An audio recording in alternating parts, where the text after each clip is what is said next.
All right, boys. New episode of Raw Game. This one is saucy. You guys requested this a lot, a Q&A video. So I put a poll up on my Twitter. Got tons of DMs with you guys' questions. So let's get straight to it. Once again, we're almost at 10K subscribers. Smash the like, follow, subscribe. Follow me on Instagram. It fires me up. DM me on Instagram with all your questions. I'm the mentor you never had. I'm the one guru in this game who literally responds to every single DM with voice notes. All your questions, dropshipping, TikTok related, anything, DM me on Instagram. I respond back with voice notes. In the description of this video is the username to my Instagram account. So let's get straight to it. All the likes, follows, fires me up. I appreciate you, boys. Let's get straight to it, boys. So with this one, Q&A, ton of questions lined up. I think 10, 15 questions, and I'm going to smash them out one by one for you, boys. So let's get straight to it. First question, free shipping or paid shipping? I get this question so much. Doesn't matter, boys. It's very minimal. In my whole drop shipping career, I've just been doing paid shipping. My first mentor taught me paid shipping, and since then, I've always just done paid shipping. I charge $4.95 standard shipping. That's what I do. So $4.95 standard shipping. If you look at the biggest brands in the world, majority of them do paid shipping too. And a lot of these bullshit gurus will make YouTube videos saying, oh yeah, you know, free shipping is the meta, blah, blah, blah. Bro, listen, if someone really wants a product, right, and they put in all their contact details, they put in their address, they put in this, and they're hit with a $4.95 shipping, they're not running away. It converts like crazy, right? So always charge shipping $4.95. It's extra. It's just extra money, extra profit. Who doesn't want extra money, right? So $4.95 shipping. Next question is, what do you think of problem-solving products? Problem-solving products are great. They're just a bonus. Back in the day, I used to do Facebook ads. With Facebook ads, not always, but it pretty much had to solve a problem, right? It had to solve a problem. When it comes to TikTok, a lot of people kind of bring that philosophy into TikTok thinking, oh, it needs to be a problem solver. It does not need to be a problem solver. Go on your For You page and look at the other dropshippers on TikTok. 99% of the products are not problem solvers. Most of my biggest winners are toys and gadgets. Unless you want to say, you know, squishing this toy relieves my anxiety. If that's a problem, there you go. Got a problem solver right there. So problem solving, in my product criteria, problem solver products are just a bonus. It's nothing necessary. It's just a bonus. I don't have it in my criteria like it needs to be a problem solver. That's never the case. It's just a bonus. So it does not need to be a problem solver when it comes to TikTok. My biggest winners are not problem solvers. So if it's problem solver, it's just a bonus, right? So I don't want you guys to think you need to sell problem solvers. I had some coffee earlier and the caffeine stuck in my throat. So next question, best niche for TikTok. Honestly, the best niche is toys and gadgets. If you look at the charts on TikTok of the demographic on TikTok, majority of people are under 25. People under 25 fuck with toys and gadgets the most. Absolutely everything sells, but I only sell toys and gadgets. A big, reason to this is, if I was a girl, it'd be a different story. I'd probably go more into the beauty niche, etc. As you know, we film the organic content ourselves.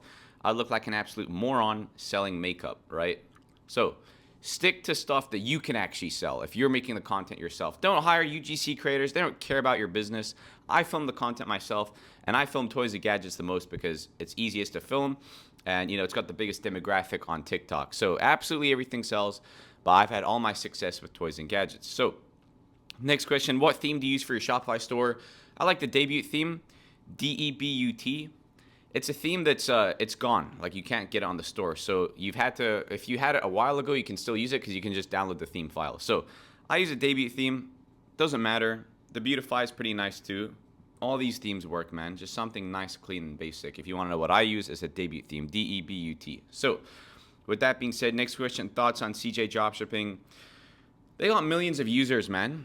It's better to have a private agent than work with someone like CJ Dropshipping. They got millions of users. The shipping times aren't the greatest. This is just from what I've heard because I haven't used them. But you got to understand, boys, everyone and their mom is using CJ Dropshipping. Don't need to use them. Everyone's using them. The shipping times aren't the best. The owner of CJ Dropshipping is probably watching this video pissed off because they message me on email. They email me all the time asking to partner up and promote them. I don't use CJ Dropshipping. I use a private agent. If you can get your hands on a private agent in China, it's a million times better. Product quality is better because they quality control it. With my agent, what they do is when they receive the product from the factory, they go ahead, they open it, make sure it works all fine, and then they put it back in as if nothing happened and ship it out, right? So you're never going to get disputes for, broken, damaged goods or any of that stuff. So it's a lot better to use a private agent than use something like CJ Dropshipping, right? Next, do you use Minia to find your winning products? Of course not. Go on Minia.com.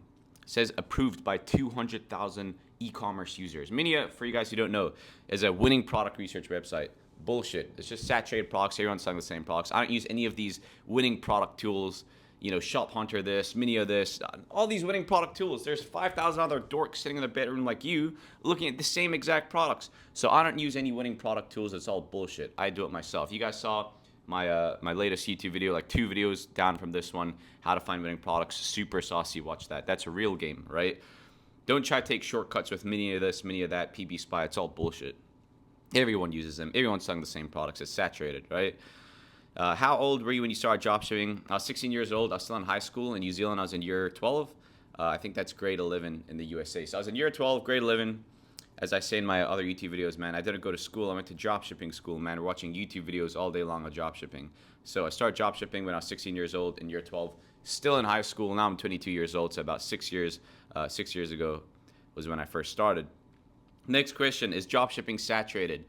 When I first started, when I was watching those YouTube videos 6 years ago, they'd say dropshipping is saturated. $3 million in sales later, they still say saturated. So dropshipping is not saturated. It'll never get saturated. It's like saying e-commerce is going to get saturated. If anything, brick and mortar is getting saturated. They're all shutting down, right? Everyone's going online. E-commerce will never be saturated for at least, our lifetime, the next 80 years. And that's just the start. It'll be here for trillions of years if the earth even lasts a trillion years. So with that being said, no, it's just the start, boys. Number 2, what made you start dropshipping? I was in high school and my grades were so bad. Before that, I've never worked hard in my whole entire life. I never knew what hard work was, right? Can't remember how I stumbled into dropshipping, but I stumbled into it. I got addicted to it, started work. It was the first time in my life I ever worked hard. And then I got addicted to that feeling of working hard. And from then on, we just went. But why did I start dropshipping? Is because it was around the time in school and everyone was planning what they're going to do in the future. My grades didn't allow me to do anything in the future but flip French fries at McDonald's. So I knew I had to find another way out. So that's why I started dropshipping, right? Because I had no other option. It was either French fries at McDonald's or dropshipping. As you guys know, I ended up dropping out of high school. So there's no other option. Next question. How did it feel when you bought a supercar at 21? Felt good for the first 2-3 weeks. After that, you get used to it. This materialistic stuff, I like it. It's fun, the watches, the cars, but you get used to it very, very fast. The first 2-3 weeks, you're high, and then after that, it's normal. But yeah, I mean, it feels good.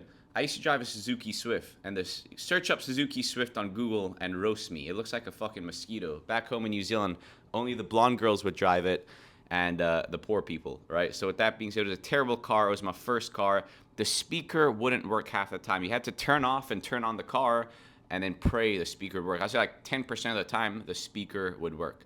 So me and my boys would be driving the car. We're like, fuck, there's no music. We'd park the car, or if it was a red light, we'd turn off the car, turn it back on. Next red light, turn it off, turn it back on, because praying the speaker would work this time. So a lot of the time, I'll listen to music with my phone, and I just put it by my ear, so it's kind of loud, and I'd be driving with one hand, and then, the phone on the other hand, listening to music. That's how I used to drive. So, whenever I do sit in my car, and the Bluetooth works straight away, and the speaker's bumping Lil Baby on full blast, it reminds me of those days. So for that reason, I'm grateful. But I assume with any normal car, you could probably fucking play the speakers. But you get the point. My first car was a Suzuki Swift. Search it up on Google and roast me. I was embarrassed. I tinted the windows so not many people could see me. So it does feel good when I hop in my C8. Where are you from originally? I'm Persian. I'm from Iran. My background's Iran. I grew up most of my life in New Zealand. I only recently moved over here to North America and Canada. But I'm Persian. My mom, my dad are both Persian. We're from the Middle East. And then I moved to New Zealand when I was 8, 9 years old. Lived there till I was 21. So I grew up most of my life, went to school and everything in New Zealand, and then recently moved over here to Canada. He said, how do you deal with taxes when it comes to dropshipping? Like if I do 100K in sales, how much do I get taxed? So I don't feel like I need to say this because a lot of you guys know this, but there's still some dorks who don't know this. You only get taxed on your profit. So if you do 100K in sales, you only profit $20,000. You only get taxed on that $20,000. Here in Canada, I have a corporation. It's a flat tax rate of 11%. So off $20,000, 11% goes. So it's about $2,000, right? If I profited 20K in a month. So with that being said, if you do $1 million a month, you profit 100K, I only pay 20K in tax, 11K in taxes. So with that being said, you only get taxed on your profits. Every single country has its different tax laws. In New Zealand, I was paying a flat rate of 28%. But long story short, you only get taxed on your profits. It's super easy, boys. Just go make some fucking profit first, then worry about your taxes. Go get a local accountant. Dropshipping taxes are super easy. You only get taxed on your profits. Don't even worry about taxes until you made your first 10, 20K in profit. then go speak to your local accountant and get that sorted. But for you dorks who don't understand that, you only get taxed on your profit, right? You don't get taxed on your revenue, right? I got a question saying, yeah, bro, I did $1 million in revenue. What was it, It was like 10K or something in revenue. But how does it make sense? Because I only profited 2K, but my taxes here are 30%. So I'm negative. No, you only get taxed on your profits, boys, right? So get an accountant when you make your first 10, 20K in sales and then, go ahead and figure out taxes like that. It's super easy. When I first started, 16, 17, I was so worried about taxes, man. I thought I was going to go to jail because I made 5K on my Shopify store and I didn't know what to do with taxes. Taxes are simple. Don't worry. First make profit, then worry about it. Your accountant will do the taxes for you, right? So next question, how many products do you recommend you test per month? I recommend at least 10 products a month, right? 10 products a month at least. With that being said, a lot of people say, but Barson, you say 6 to 12 videos a day. If I'm testing 10 products doing 12 videos, is that 120 videos per day? No. If you're testing 10 products at the same time, I'd rather just be doing 2 to 3 videos a day across 10 products than 1 or 2 products doing 6 to 12 videos a day. A lot of these winners show themselves off quite early on. I recommend you test as many products as you can get your hands on. If you're testing 10, 11 products at the same time, just make 2, 3 videos a day and then double down on those that are starting to show some potential. So I'd rather test a lot more. I'd rather go wide than go deep, if that makes sense. I'd rather be testing 10 products at the same time, making 2 videos a day, as opposed to 2 products at the same time, testing 6 to 12 videos a day. So I recommend you guys test at least 10 products at the same time, right? How should my schedule look like as an organic job shipper? Very simple.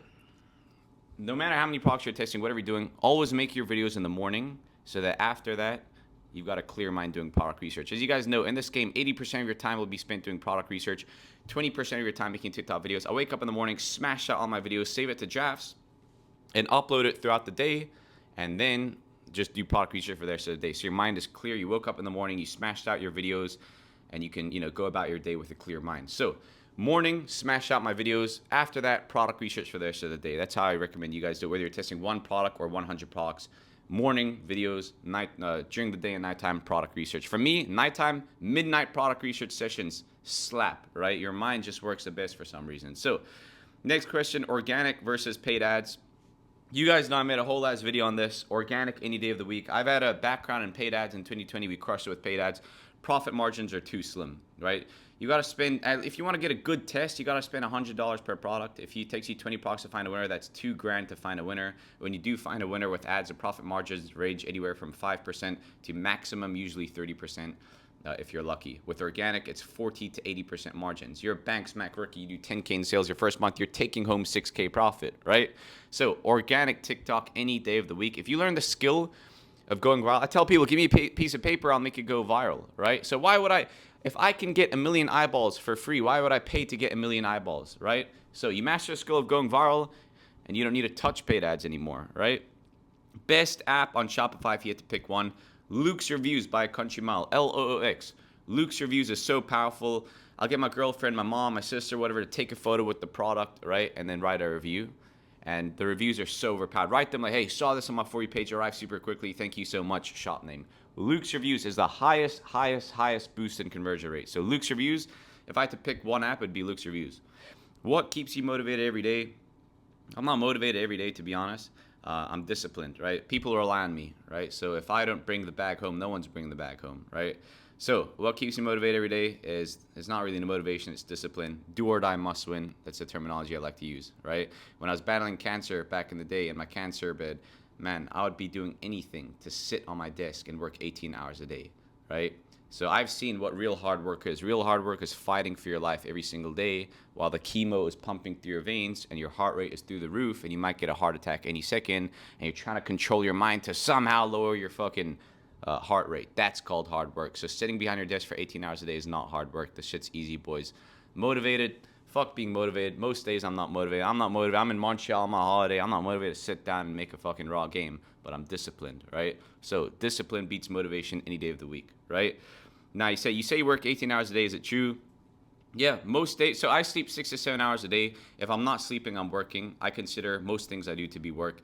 18 hours a day sometimes is a stretch. I like to take my C8 and tear through the country roads of Canada sometimes. So with that being said, if you want an honest average, I'd say 13 to 14 hours a day of straight work. I like to consider most things I do work. If I go get a haircut, if I call my barber up, Arsha comes over, gives me a haircut, it's work. Why? Because I feel better, I'm more confident, I perform better in my videos. So everything I do aligns with work. If I'm traveling, like now, I'm not just traveling for the sake of it. I'm traveling because I'm getting content. I'm actually making a vlog for you guys as well. And at the same time, look, I'm on holiday at my old money 5-star hotel, and I'm filming right now. So life is work. If you want me to be honest, I work on average 13, 14, 15 hours a day. Do you regret dropping out of high school? This guy, that's a good question because I did say that somewhere. I do regret it. A lot of these dorks online like to flex the fact that I dropped out of high school. I think it's the most pathetic thing I did. I don't think it was necessary at all. I think dropping out of high school is one of my biggest regrets ever. I get a lot of DMs today. Barca, I'm 15, I'm 16. You dropped out of high school. Should I drop out of high school? First of all, you're broke. There's no reason to drop out of high school. Second of all, just get the damn diploma. I regret not getting the diploma. I'll tell you guys a funny story.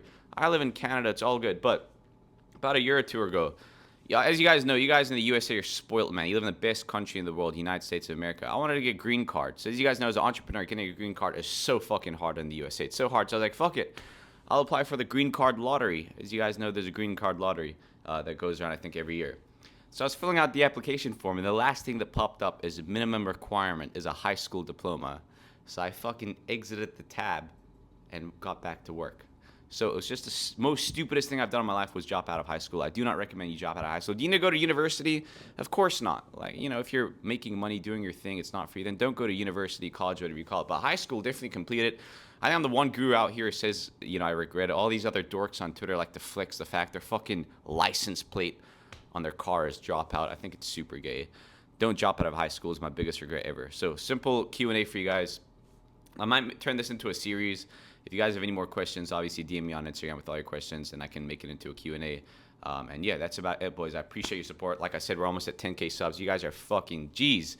We started in January or February, and so 10K is not bad. Soon 100K. Going to be dropping more vlogs and more Q&As for you guys. As you guys know, I'm the mentor you never had, right? Go DM me on Instagram with all your questions. I respond back with voice notes. 1 million questions, 2 million questions, 3 million questions.